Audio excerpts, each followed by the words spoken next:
네, 좀 있으면 크리스마스입니다. 요즘에 세상이 얼마나 예, 강팍하고 아쉬운지 이제 메리 크리스마스라는 말은 이제 잘 사용하지 않는다 합니다. 미국에는 이제 그게 종교적 특색을 띠기 때문에 해피 홀리데이라는 말을 이제 쓴다고 하더라고요. 그래도 크리스마스인데 크리스마스를 해야 되지 않을까요? 예, 우리는 어, 미국은 그렇게 한다 할지라도 우리 그리스도인만큼은 메리 크리스마스, 크리스마스 되면 꼭 크리스마스 인사를 좀 기쁘게 또 감사하게 나누는 저와 여러분 되기를 바랍니다. 예, 그런 말을 제가 지금 하는 이유는 왜일까요? 우리 서로 성도들에게 바라보시면서 우리 아직 성탄절은 아니지만 우리 인사 한번 해보겠습니다. 우리 메리 크리스마스 해보겠습니다. 시작. 예, 메리 크리스마스. 네. 25일 한 번만 하면 좀 아쉽잖아요, 그죠? 예. 예, 오늘부터 보시는 이마다 메리 크리스마스라고 꼭 해줬으면 좋겠습니다. 오늘 누가복음 2장 8절부터 14절까지 말씀으로 성탄절에 대해서 여러분들 좀 나누길 원합니다. 워낙 여러분들이 익숙한 이야기이고 또 많이 접한 본문이었기 때문에 뭐 특별하게 다른 건 아마 없을 것입니다. 하지만 과연 성탄절의 그 의미가 궁극적인 의미와 또 지금을 살고 있는 우리에게 어떤 의미인지 좀 그러한 것을 생각해보는 시간이 오늘 설교의 시간 됐으면 좋겠는데요. 먼저 예언 하나 소개하겠습니다. 실제 있었던 일인데요. 크리스마스의 뭐 대표적인 예화입니다. 세계 1차 대전에 있었던 실제 이야기입니다. 세계 1차 대전이 다섯째 달로 접어든 1914년 12월 24일 저녁 프랑스 폴랑드르 지방에서 일어난 일입니다. 유럽 변방 곳곳에서 수많은 군인들이 급조한 참호 속에서 아무렇게나 몸을 웅크린 채 추위와 싸우고 있었습니다. 그런데 전장에 땅거미가 깔릴 무렵 희한한 일이 벌어졌습니다. 독일군 병사들이 크리스마스 트리 수천 개의 촛불을 붙이기 시작한 것입니다. 위문용으로 보내진 자그마한 트리였습니다. 트리를 밝힌 병사들은 캐롤을 부르기 시작했습니다. 고요한 밤, 거룩한 밤을 시작으로 여러 곡이 이어졌습니다. 영국군들은 넋을 잃고 바라보았습니다. 그렇지만 이에 질사라 영국 병사들도 캐롤을 부르며 적에게 화답했고 그들에게 똑같이 열렬한 박수를 받았습니다.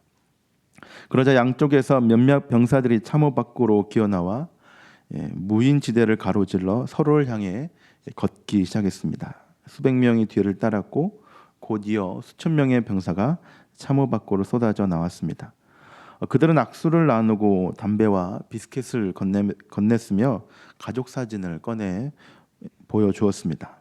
서로 고향 이야기를 하며 지나간 크리스마스 추억을 나누었고 이 터무니없는 전쟁을 키득거리며 비웃기도 하였습니다. 다음날 아침 크리스마스의 태양이 유럽의 전장 위로 솟아올랐을 때에도 이 수천 명의 병사들은 여전히 조용히 이야기를 나누고 있었습니다. 불과 24시간 전만 해도 적이었던 그들은 서로 도와가며 죽은 동료들을 또한 묻었습니다. 정말 예상치 못한 꿈 같았던 크리스마스 휴전이었습니다. 그날의 크리스마스는 전장에 버려진 채 죽고 부상당하는 상황 속에서도 전장에서 벗어나 서로를 불쌍히 여기고 서로 살아있음을 축하하는 아주 의미 있는 크리스마스였습니다. 아마 제 기억으로 이 이야기로 각색된 영화가 있는 걸로 알고 있는데 제 기억으로는 메리 크리스마스인가요? 그래서 최근에 아마 제작된 영화로 알고 있습니다. 이 실제 이야기고요. 인터넷에 검색해 보면 그 병사들의 사진도 그날의 사진도 있습니다. 성도 여러분 어떻습니까? 참 의미 있는 크리스마스이지 않습니까? 정말 훈훈한 이야기인 것 같습니다. 크리스마스로 인하여 그 참 치열한 전쟁이 휴전하게 되는 또 서로의 추억을 나누고 또 죽어간 병사들을 서로 묻어주는 참 아름다운 크리스마스의 그 의미를 잘 기억하고 보냈던 그날이었던 것 같습니다. 그렇다면 1914년의 크리스마스는 이런데 지금 우리에게 2023년을 살고 있는 우리에게 성탄절은 어떤 의미일까요? 우리는 1년에 한 번 꼭 성탄절을 보냅니다. 12월 25일이 예수님이 태어나신 정확한 날은 아니지만 우리는 이 날을 정하여서 예수님의 탄생을 축하하고 기념합니다. 하지만 성탄의 의미가 과연 우리에게 어떤 의미인가 생각해 보면 너무나도 추상적으로 생각하는 경향이 있는 것 같습니다. 방금 전 예화에서 성탄의 의미는 한 전쟁을 휴전시킬 만큼 그 의미가 대단했습니다. 첨예하게 대치하고 있던 독일군과 영국군이 잠시나마 총뿌리를 내리고 성탄절의 의미를 나누면서 잠시 잠깐 평화를 추구하였습니다. 물론 그 사건으로 인하여서 1차 세계대전이 종식된 것은 아니었지만 1914년 프랑스의 어느 작은 마을의 크리스마스는 잠시 잠깐 평화를 생각할 수 있었던 크리스마스의 본래 의미를 다시 생각해 볼 수 있는 그러한 성탄절이었습니다. 그렇다면 우리에게 성탄절은 어떤 의미로 생각하고 기념해야 하는 걸까요? 저는 오늘 성탄절의 의미를 생각함에 있어서 가장 중요한 우리 구주 되신 그리스도 예수의 탄생보다는 그 예수님의 그 탄생이 현실적으로 지금 나에게 어떤 의미인가를 생각해 보았으면 좋겠습니다. 다시 한번 말씀드리지만 성탄은 우리를 죄 가운데서 구원하신 구주 예수 그리스도의 탄생입니다. 이것은 성탄에 있어서 그 무엇보다도 가장 중요한 의미입니다. 하지만 그러한 중요한 의미와 함께 지금 현재의 나의 삶에 어떻게 적용하는가도 참으로 우리에게 중요하다라고 생각합니다. 그래서 오늘 성탄절의 의미를 이 오늘 본문에 나오는 그 목자의 상황에 비추어 마음의 아픔과 신앙의 침체 그리고 환경의 혼란함을 겪고 있는 우리에게 주님이 주시는 기쁨과 평화가 무엇인지 다시 한번 기억하고 깨닫게 되는 저와 여러분들이 되길 바랍니다. 오늘 본문을 보시면 베들레헴 목자들이 등장합니다. 그런데 주석에 보면 여기에 등장하는 목자들이 우리가 흔히 생각하는 목자들과는 좀 다르다고 합니다. 우리가 보통 목자를 생각하면 다윗과 같은 유대인 목자를 생각하게 되는데요. 가장 여기서 등장하는 목자들은 요즘 말로 외국인 노동자와 같은 외국계 목자라고 합니다. 어떻게 보면 이방인들인 것이죠. 그렇게 생각하는 이유는 그 당시에도 밤에 양떼를 지키는 것이 굉장히 힘든 일에 속한 일이었기 때문에 밤에 양떼를 지키는 일은 최하위 계급에 속하는 그 이방인 목자들이 담당했다라고 합니다. 그런데 성도 여러분, 여기 이 부분이 좀 이상하지 않습니까? 유대인들이 그렇게 고대하고 기다리던 메시아의 탄생을 유대인이 아닌 최하위 계급에 속하는 이방인 목자들에게 알린다는 것, 유대인들의 입장에서는 이해가 안 되는 일일 수 있습니다. 하지만 하나님께서는 예수 그리스도의 탄생을 교만한 권력자나 탐욕스러운 기득권층들에게 알리신 것이 아니라 세상 모두가 손가락질하고 비천하게 여긴 이런 이방인 목자들에게 이 사실을 먼저 알려주셨습니다. 왜 그랬을까요? 그 이유는 주님께서 이 세상에 오신 이유가 그러한 자들을 위하여 오셨기 때문입니다. 예수님께서 이 땅에 오신 이유는 뭔가 마음의 병자에게 그리고 세상에서 작고 작은 비천하고 약한 자들을 위하여 죄악 가운데 빠진 우리들을 위하여 오셨습니다. 세상의 모든 것을 가진 자에게 오신 것이 아니라 세상의 모든 것을 가지지 못하고 헐벗은 자들을 위해 오셨다는 것입니다. 지금 목자들은 세상 그 어느 누구도 관심 가지지 않는 그런 부류의 사람들입니다. 모두가 잠들어 있을 때 일해야 하는 자들이며 모두가 따스한 곳에 있을 때 차가운 밖에서 밤서리를 맞아야 하는 자들입니다. 아무도 거들떠 보지 않는 그런 목자들이지만 오직 하나님께서는 그들에게 관심을 가지셨습니다. 그리고 그들에게 세상 모든 민족에게 미칠 큰 기쁨의 소식을 가장 먼저 말씀해 주셨습니다. 그리고 그들로 하여금 가장 먼저 아기 예수께 경배드리게 하였습니다. 그러니까 가장 먼저 듣게 하셨고 가장 먼저 찬송하게 하셨다는 것입니다. 보통 동방 박사들이 가장 먼저 아기 예수께 찾아간 것으로 오해를 하는데요. 시간적으로 봤을 때 동방 박사들이 아기 예수께 찾아간 때는 예수님께서 태어나신 지 약 4개월 정도가 흘렀을 때라고 합니다. 이제 막 100일이 지난 시점이죠. 이렇게 생각할 수 있는 이유는 동방 박사의 출발 지점인 이 페르시아에서 베들레헴까지 약 4개월이 걸리기 때문입니다. 이미 예수님께서는 할례도 하셨고 시므온과 안나의 경배도 다 받으신 후 제일 마지막으로 만난 이들이 바로 동방 박사들인 것입니다. 그렇기 때문에 모든 이들 가운데 이 가장 먼저의 은혜를 경험한 자들이 바로 이 목자들입니다. 시므온과 안나처럼 예루살렘 성에 있지도 못하였고 동방 박사들처럼 왕을 만나지도 못한 자들이었지만 하나님께서는 이 비천하고 가장 낮은 목자들을 가장 먼저 만나셨고 그들의 경배를 가장 먼저 받으셨습니다. 그런데 저는 여기서 하나님의 놀라운 반전의 은혜가 있다고 생각합니다. 만약 이 세상이 잘 되는 사람과 잘난 사람들의 이야기로만 구성되어 있다면 이 세상은 참 재미없고 뻔한 이야기들로 가득했을 것입니다. 유명한 개그 대사처럼 1등만 기억하는 더러운 세상밖에 되지 않았겠죠. 제가 신대원에서 있었던 일입니다. 제가 이제 신대원 1학년 때 이제 한 11월 달쯤에 결혼을 하게 됐는데요. 제가 이제 결혼한다는 사실도 제 친한 동기들에게 굉장히 충격적인 사실이었습니다. 저는 결혼을 못할 거라고 몇몇 이제 친한 동기들 생각을 했거든요. 저는 그렇게 생각하지 않았는데 왜 동기들은 그런 생각을 하는지 모르겠습니다. 여기서 반전의 또 은혜가 있습니다. 제 아내 사진을 보고 또 반전이 이루어졌습니다. 네가 왜 이런 자매랑 결혼할 수 있냐. 그리고 또 반전이 하나 더 있었습니다.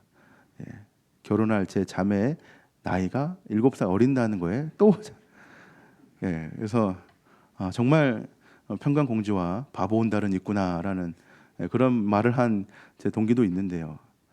세상이 정말 잘생긴 사람과 이쁜 여자와 결혼한다면 참 재미없지 않습니까? 미녀와 야수가 실제로 존재한다면 참 우리에게도 희망이 되지 않습니까? 미녀와 야수는 멀리 있지 않습니다. 바로 여러분 앞에 있습니다. 반전의 은혜가 있는 것이죠. 하나님은 살아계십니다. 네, 저희 아내가 그만하라는 것 같습니다. 1등만 기억한다면 참 이 세상은 재미없겠죠.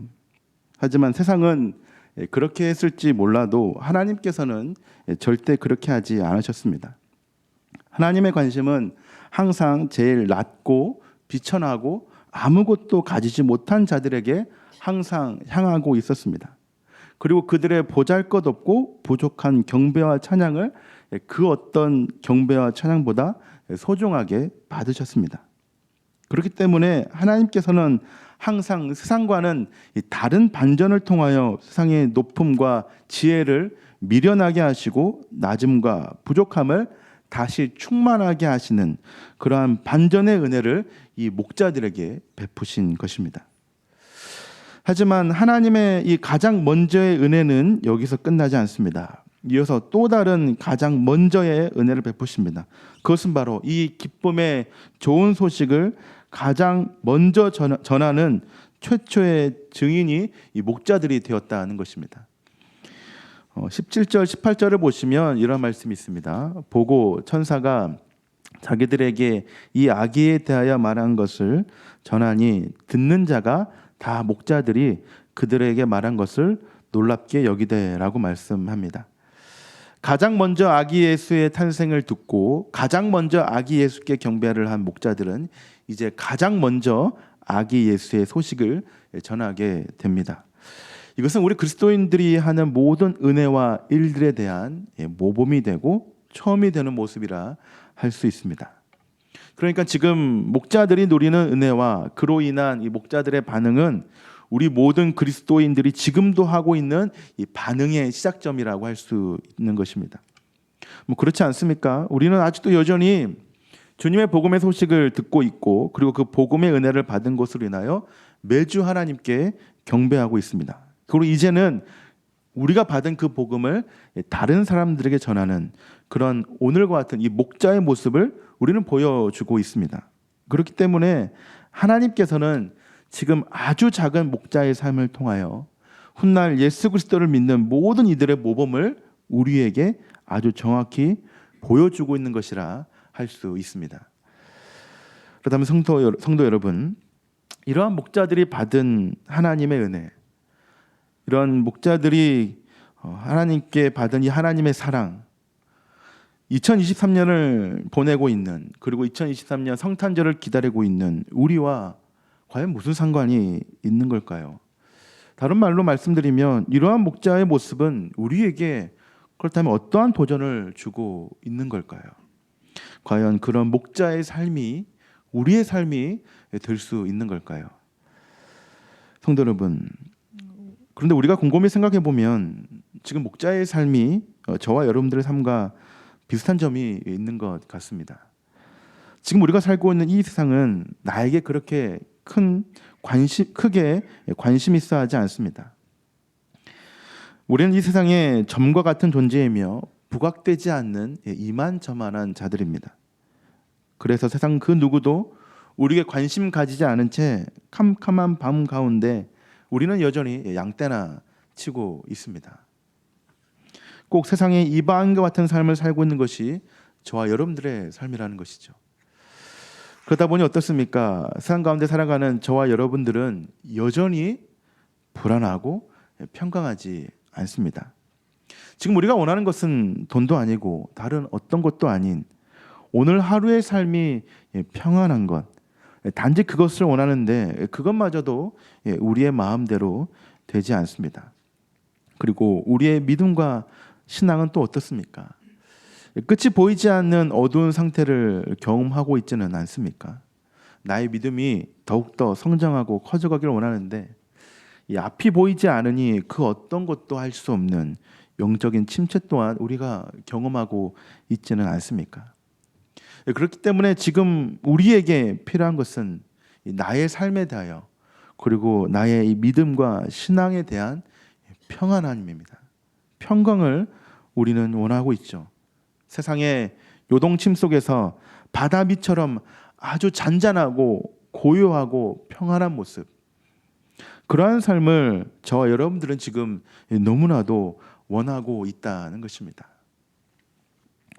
사랑하는 성도 여러분, 저는 이번 수요예배 설교를 준비하면서 설교의 제목을 구주 오심이라고 지어봤습니다. 조배에 보시면 그 오심에다 제가 한자를 넣었습니다. 나 오자에 마음 심자를 넣었습니다.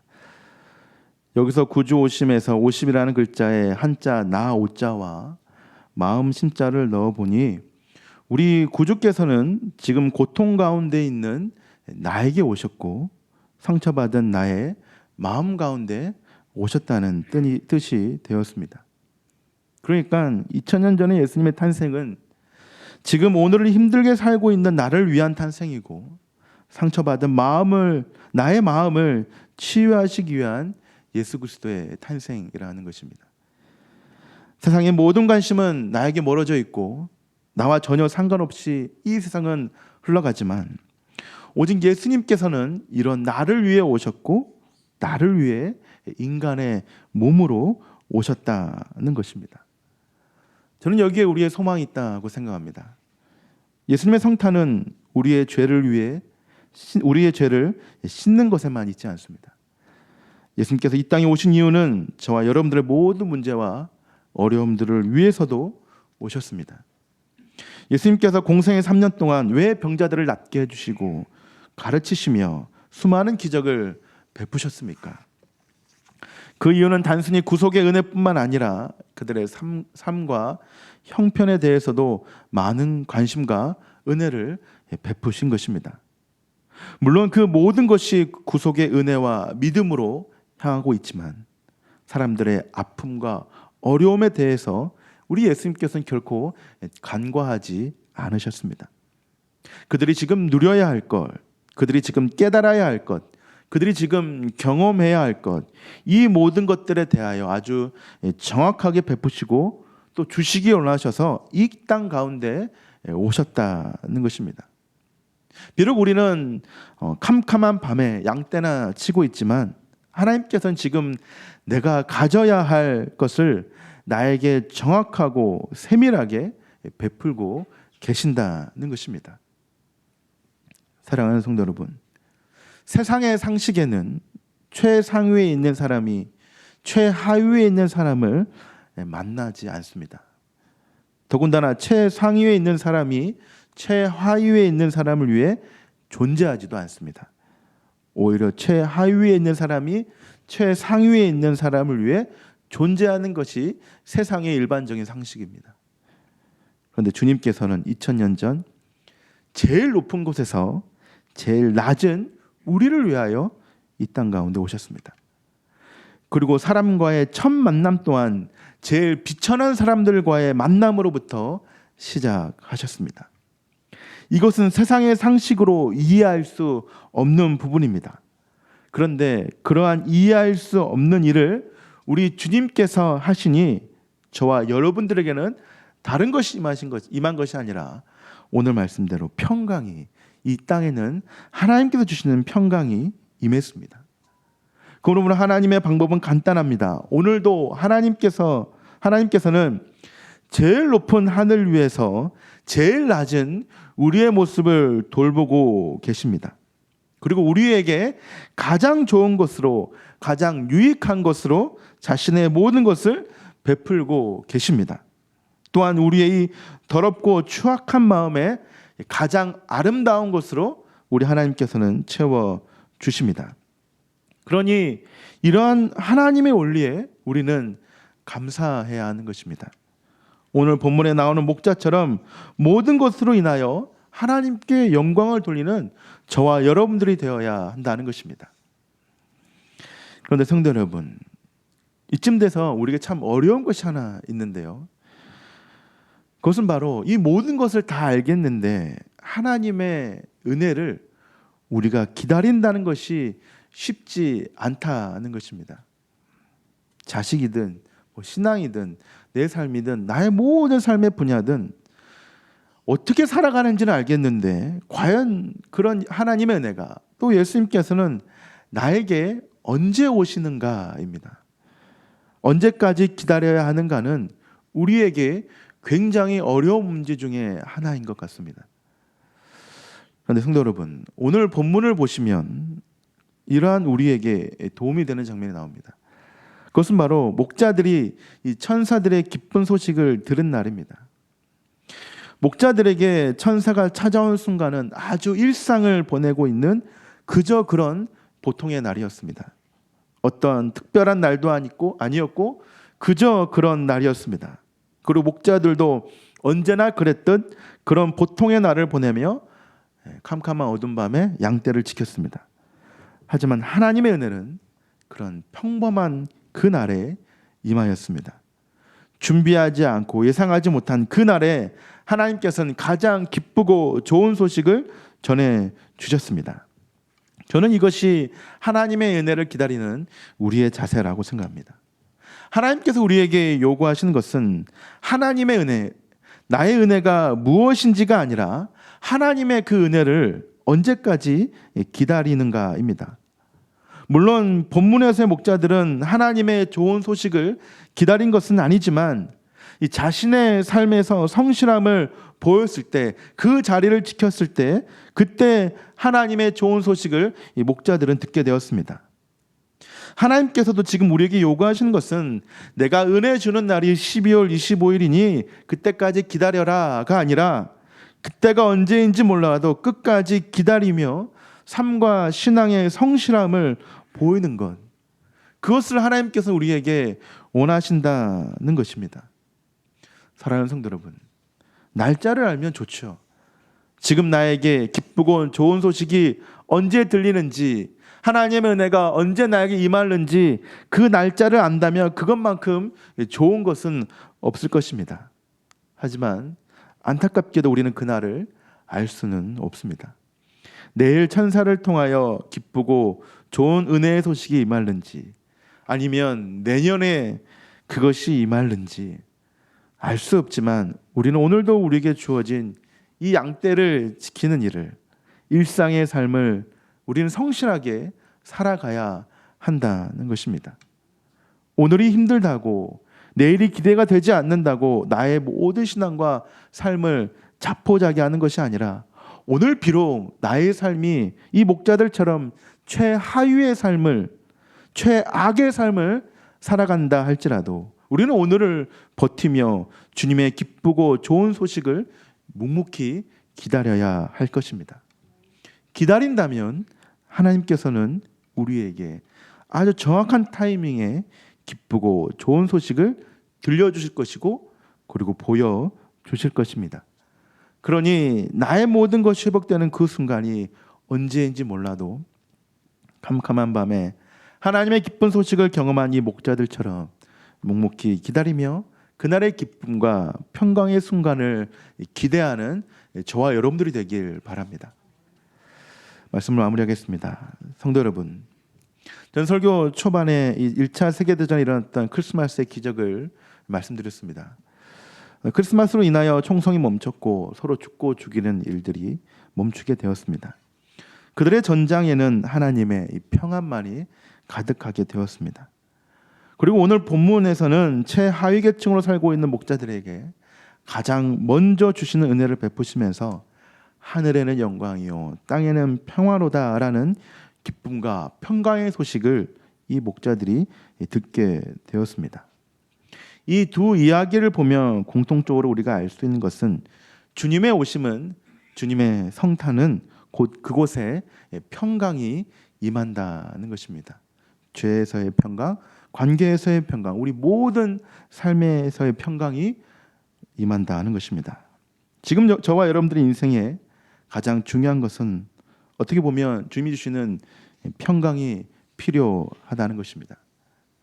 우리가 아까 부른 찬송가 123장, 저들밖에 한밤중에 가사 중에 후렴구에 보면 노엘이라는 가사가 등장합니다. 이 노엘이라는 단어의 뜻에는 이 네 가지의 견해가 있다고 합니다.